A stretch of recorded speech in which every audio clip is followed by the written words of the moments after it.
You ask Tiger to solve. This deals with linear equations with one unknown.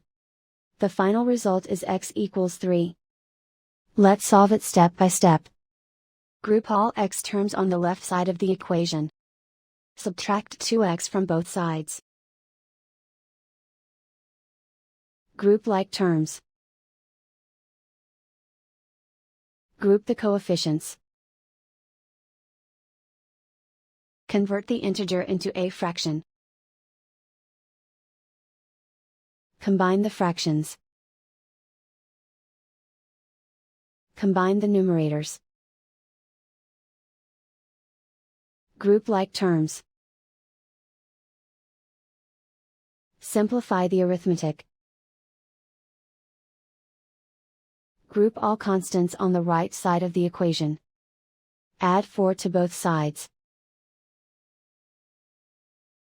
Simplify the arithmetic.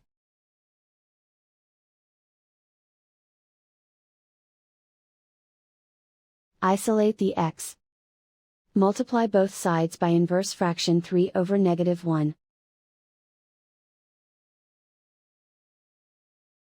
Group like terms. Multiply the coefficients. Simplify the arithmetic.